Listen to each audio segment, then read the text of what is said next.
میں آج اپنے سارے مہمانوں کو، ہمارے سکھ بہن بھائی جو ساری دنیا سے آئے ہیں، ہندوستان سے آئے ہیں، میں آج آپ سب کو خوش آمدید کہتا ہوں۔ میں نے جو آج آپ میں خوشی دیکھی، میں اب اپنے مسلمان بھائیوں کو، پاکستانیوں کو اگر میں سمجھاؤں کہ جو آپ کی شکلوں پہ میں نے خوشی دیکھی وہ ایسے ہے کہ مسلمان مدینہ سے 4 کلومیٹر دور ایک بارڈر کے باہر کھڑے ہیں اور مدینہ جا نہیں سکتے، اور ان کو اگر مدینہ جانے کا موقع مل جائے تو وہ جو ان کو خوشی ملے گی وہ آج میں آپ کی شکلوں پہ خوشی دیکھ رہا ہوں۔ انشاءاللہ ہم کرتارپور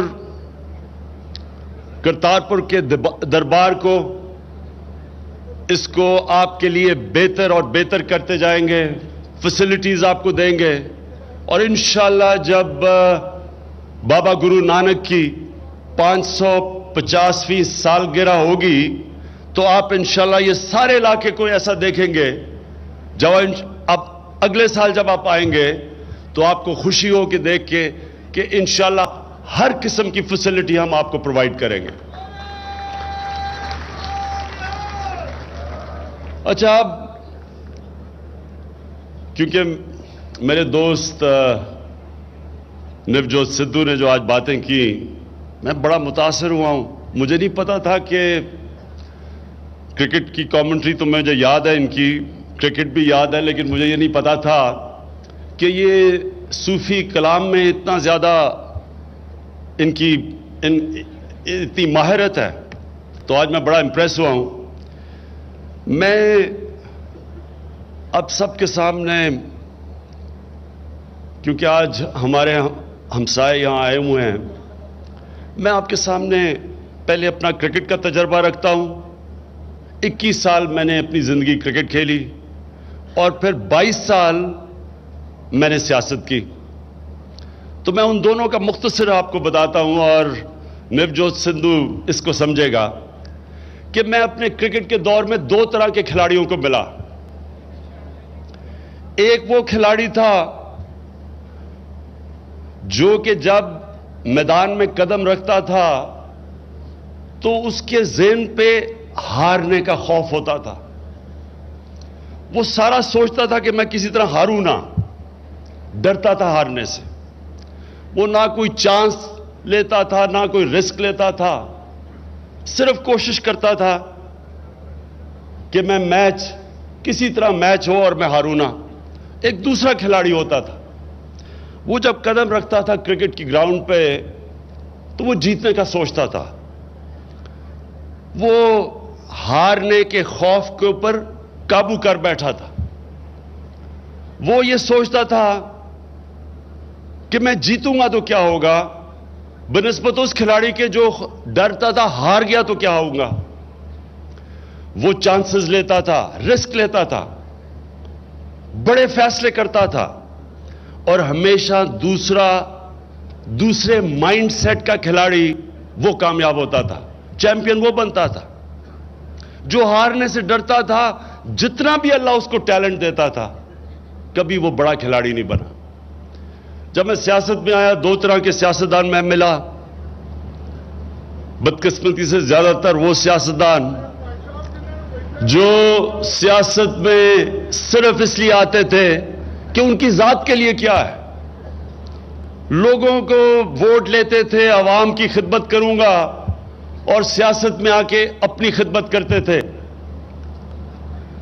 جو پبلک اوپینین کے ساتھ چلتے تھے، نظریے کے ساتھ نہیں چلتے تھے، اور اپنے مفادات کے لیے عوام کو قربان کر دیتے تھے، اور یہ میں ساری 22 سال دیکھتا رہا۔ ایک دوسرا سیاستدان تھا، وہ ایک بڑی سوچ لے کے آتا تھا، وہ اپنے انسانوں کا، معاشرے کا سوچتا تھا، وہ انسانوں کو اکٹھا کرتا تھا، وہ نفرتیں پھیلا کے ووٹ نہیں لیتا تھا، وہ بھی بڑی چانس لیتا تھا، وہ بھی اپنے خوف کو پہلے قابو کر کے بڑے جرأت مندانہ فیصلے کرتا۔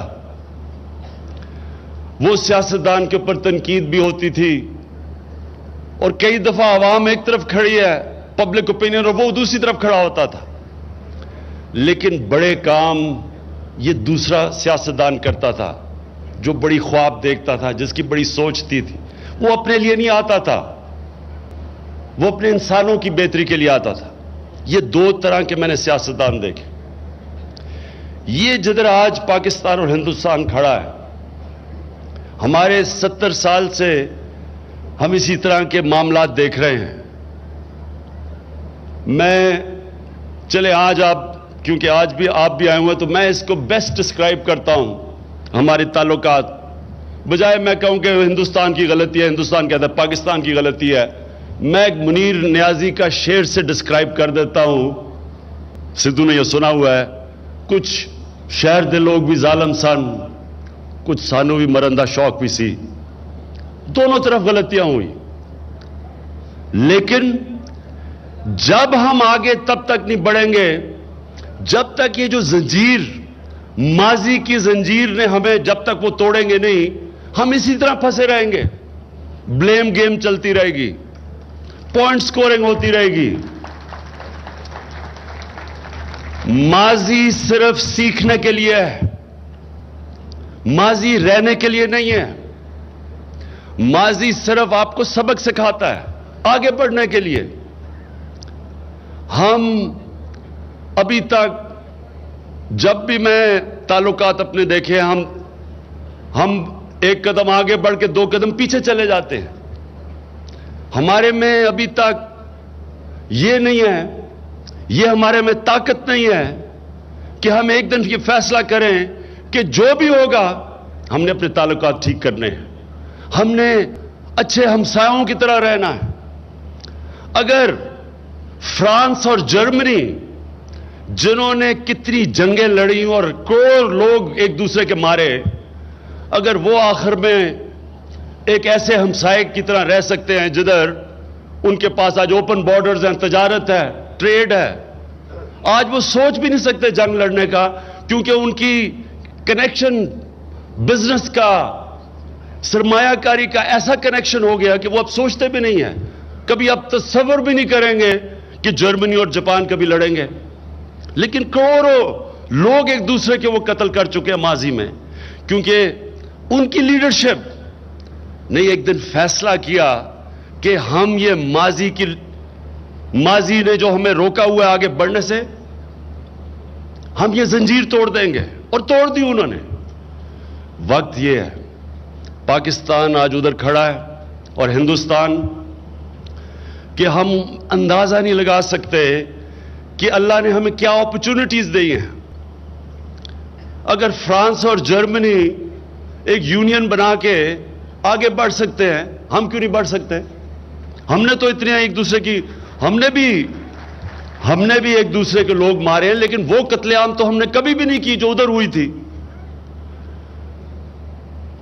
میں جب بھی ہندوستان جاتا تھا، کانفرنسز پہ جاتا تھا، مجھے ہمیشہ یہ کہا جاتا تھا کہ جی ہاں جی، آپ پاکستان کے پولیٹیشنز، ڈیموکریٹک لیڈرشپ ایک طرف ہے، لیکن فوج دوستی نہیں ہونے دے گی۔ میں آج آپ کے سامنے کہہ رہا ہوں کہ آج پاکستان میں میں پرائم منسٹر، ہماری پارٹی، ہماری باقی پولیٹیکل پارٹیز، ہماری فوج، ہمارے سارے ادارے ایک پیج پہ کھڑے ہیں۔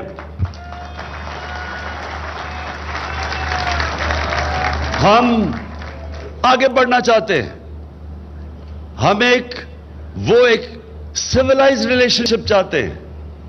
ہمارا مسئلہ ایک ہے، تو کشمیر کا۔ مجھے یہ بتائیں کہ انسان چاند پہ پہنچ چکا ہے، کون سا مسئلہ ہے جو انسان حل نہیں کر سکتا؟ کیا ہم ایک مسئلہ اپنا حل نہیں کر سکتے؟ صرف 2 ارادے والی لیڈرشپ چاہیے بارڈر کے دونوں طرف، جو ارادہ کر لیں کہ ہم مسئلہ حل کریں گے، میں آپ کو یقین دلاتا ہوں کہ یہ مسئلہ حل ہو جائے گا. کوئی ایسی چیز نہیں جو حل نہیں ہو سکتی، لیکن ایک ارادہ چاہیے اور ایک بڑا خواب چاہیے. سوچیں کہ ایک دفعہ ہماری تجارت شروع ہو جائے، ہماری ریلیشن شپ ٹھیک ہو جائے، آپ اندازہ لگائیں کہ پوٹینشل کتنا ہے، کیا ہو سکتا ہے، دونوں ملکوں کو کتنا فائدہ ہو سکتا ہے. لیکن سب سے بڑی بات یہ، اور جس وجہ سے میں دوستی چاہتا ہوں، میں ایک مضبوط ریلیشن شپ چاہتا ہوں ہندوستان سے، اس کی سب سے بڑی ایک وجہ ہے کہ بر صغیر میں دنیا کی سب سے زیادہ غربت ہے. اگر ہم نے غربت ختم کرنی ہے اور کم کرنی ہے، سب سے تیزی سے وہ غربت کم ہوگی اگر ہمارے بارڈر کھل جائیں اور تجارت شروع ہو جائے. چائنا کی مثال لے لیں. چائنا کی مثال لیں کہ دنیا کی تاریخ میں کبھی کسی ملک نے 30 سالوں میں 70 کروڑ لوگوں کو غربت سے نہیں نکالا جو چائنا نے نکالا پچھلے 30 سالوں میں. ان کی مثال تو دیکھیں، کتنی جنگیں لڑی ہیں انہوں نے. ان کے بھی ڈفرنسز ہیں اپنے ہمسایوں سے، لیکن ان کی لیڈرشپ اور بڑی دور اندیش، دور سوچنے والی لیڈرشپ ہے.